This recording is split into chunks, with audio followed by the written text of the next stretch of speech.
તો ગુજરાતમાં માનસિક તણાવ સામે લડવા ટેલિમાનસ સેવા આશીર્વાદરૂપ સાબિત થઈ રહી છે।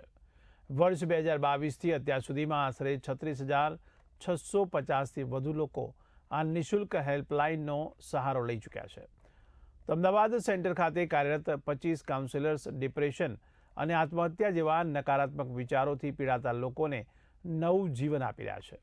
તો 24 કલાક ઉપલબ્ધ આ સેવામાં કોલરની ઓળખ પણ ગુપ્ત રાખવામાં આવે છે અને ગંભીર કિસ્સાઓમાં ત્વરિત પોલીસ સહાય તેમજ મનોચિકિત્સકોનું માર્ગદર્શન પણ પૂરું પાડવામાં આવે છે।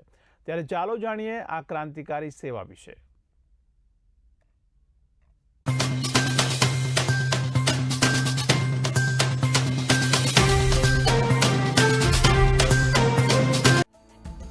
માનસિક સ્વાસ્થ્યને પ્રાધાન્ય આપવા ભારત સરકાર દ્વારા શરૂ કરાયેલી ટેલિમાનસ એટલે કે Tally mental health assistance and networking access service સતત કાર્યરત છે। વર્ષ 2022થી અમલી બનેલી આ સેવાનો મુખ્ય ઉદ્દેશ્ય ડિપ્રેશન, ચિંતા અને પારિવારિક તણાવ અનુભવતા લોકોને તાત્કાલિક પરામર્શ અને તબીબી મદદ પહોંચાડવાનો છે। જરૂર પડે તો એ સેમ કોલ સાયકિયાટ્રિસ્ટને ટ્રાન્સફર કરવામાં આવે છે, જ્યાં એને એ સમજાવવામાં આવે છે કે એને અને એનું જે એ ટેમ્પરરી સ્ટ્રેસ હોય એ કાઉન્સેલિંગ દ્વારા દૂર કરવામાં આવે છે।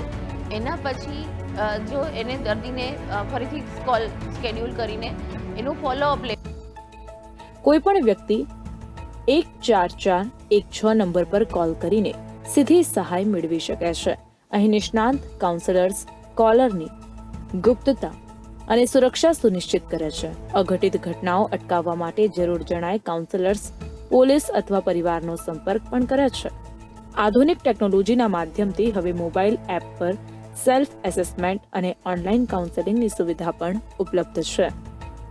એની સલામતી માટેના સવાલો અમે પહેલાં પૂછીએ છીએ કે એ સલામત છે કે નહીં, પછી ધીરે ધીરે એની સાથે કાઉન્સેલિંગ સેશન આગળ વધારીએ છીએ કે એ આવું શા માટે કરવા માગે છે।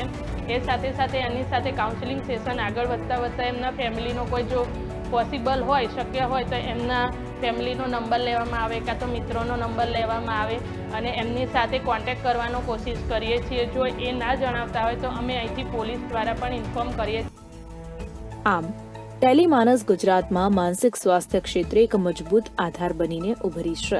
મનની મૂંઝવણ હવે મનમાં રાખવાને બદલે માત્ર એક ફોન કોલ દ્વારા ઉકેલી શકાય છે, જે તણાવમુક્ત ગુજરાતની દિશામાં એક મહત્વનું કદમ છે। બ્યુરો રિપોર્ટ, બી ઇન્ડિયા।